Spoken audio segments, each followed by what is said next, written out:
Amici di Street News, siamo qui col giornalista Antonio Pietrazzolo. Allora Antonio, iniziamo. Innanzitutto un giudizio su questa serata.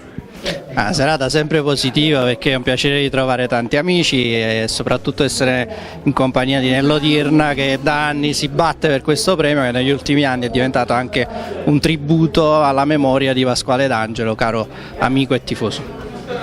Hai un aneddoto su Pasquale? Ne ho tanti, abbiamo fatto un sacco di trasmissioni e soprattutto a Corner su Teleacheri. Io di solito avevo degli accordi televisivi che non mi permettevano di andare in altre televisioni, io però facevo la clausola d'Angelo e quindi lui sapeva che quando c'era una sosta per le nazionali io d'obbligo andavo lì a fare la trasmissione. Allora parliamo un po' di calcio, diamo un voto alla stagione del Napoli.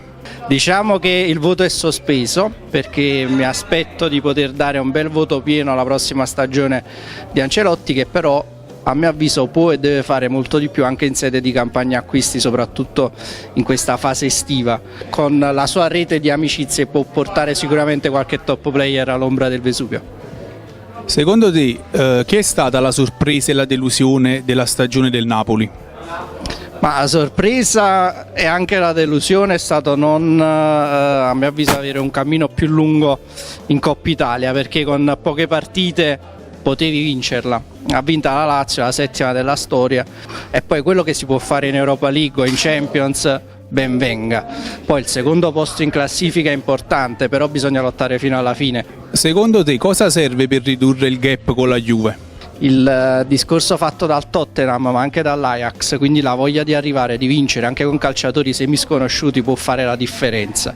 Non dobbiamo vedere supponenza, non dobbiamo vedere elementi che sembrano già pagati quando ormai la stagione è in corso, e se il Napoli riesce a trovare i calciatori giusti, io dico almeno un attaccante d'area di rigore forte, pesante, Milik non me ne voglia ma lo vedrei come seconda punta come gioca nella Polonia con Lewandowski. E poi serve un regista che manca da quando se n'è andato Jorginho, un difensore centrale se Albiol decide di andare via, e poi gli esterni. Ecco, se il Napoli riesce a focalizzarsi su questi obiettivi può davvero, secondo me, arrivare lontano, o almeno giocarsela come ha fatto l'ultimo anno di Sarri. Grazie Antonio, vogliamo lasciare un saluto ai nostri lettori, ai lettori di Street News? Un caro abbraccio agli amici di Street News, ovviamente ad Maiora, e leggo anche un dominio, quindi .it, e questo significa che come me venite dal web, quindi vi auguro le migliori fortune. Grazie.